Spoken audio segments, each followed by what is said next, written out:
കൂടെയുള്ളവർ നിൽക്കുന്നത്. ആ സമയത്തായിരിക്കും ഡോക്ടർ കൂടെ വന്നവരെ വിളിച്ച് പറയുന്നത് ആൻജിയോഗ്രാം ചെയ്യണം എന്ന്.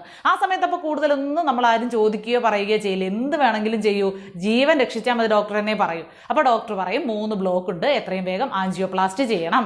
ഒരു ബ്ലോക്കിന് 60,000 വെച്ച് 1,80,000 രൂപയാവും. അത് പെട്ടെന്ന് തന്നെ അടയ്ക്കണം എന്ന് പറയും. അത് സംബന്ധിച്ച് പുറത്ത് വന്ന് കടം വാങ്ങിയോ പണയം വെച്ചോ ഒക്കെ നമ്മൾ കാശടയ്ക്കും. ഒരു രോഗിയോ അവരുടെ ബന്ധുക്കളോ ആൻജിയോഗ്രാമിന്റെയും ആൻജിയോപ്ലാസ്റ്റിയുടെയും CD ചോദിക്കില്ല എന്നുള്ളതാണ്. ആശുപത്രിക്കാർ തരുന്നുമില്ല. നേരത്തെ പറഞ്ഞല്ലോ 3 ബ്ലോക്ക് ഉണ്ടെന്നും അത് നീക്കിയെന്നും. ബ്ലോക്ക് നീക്കാൻ സ്റ്റെന്റ് ആണ് ഉപയോഗിക്കുന്നത്. ഇതിന് നമ്മുടെ രാജ്യത്ത് 7,000 രൂപ മുതൽ 30,000 രൂപ വരെയാണ് വില. ഏത് സ്റ്റെന്റ് ആണ് ഉപയോഗിക്കുന്നതെന്ന് ആരും തിരക്കുന്നില്ല. ഏതാണ് ഉപയോഗിച്ചതെന്ന് ആശുപത്രിക്കാർ നിങ്ങളോട് പറയത്തുമില്ല. അത് ചോദിക്കാനും അന്വേഷിക്കാനും നിയമപരമായി നമുക്ക് അവകാശമുണ്ട്. പക്ഷെ ആ സമയത്ത് അത് ചോദിക്കാനോ പറയാനോ ആരും നിൽക്കില്ല.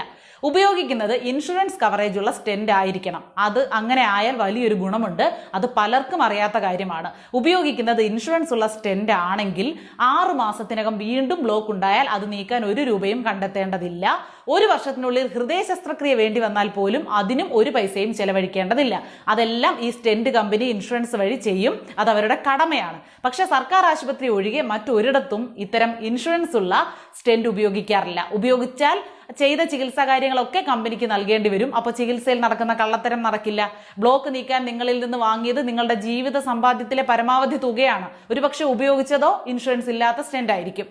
എപ്പോഴും ആൻജിയോപ്ലാസ്റ്റിക്ക് മുന്നേ ഇൻഷുറൻസ് ഉള്ള സ്റ്റെന്റ് ഉപയോഗിക്കാൻ ഡോക്ടറോട് പറയുക തന്നെ ചെയ്യുക. അത് കഴിയുമ്പോൾ ആൻജിയോപ്ലാസ്റ്റിയുടെ CDയും സ്റ്റെന്റിന്റെ ഇൻഷുറൻസ് ഡീറ്റെയിൽസും ആവശ്യപ്പെടുക. ആശുപത്രികളുടെ തട്ടിപ്പൊഴിവാക്കുക. ഈ ഒരു വിവരം നിങ്ങൾ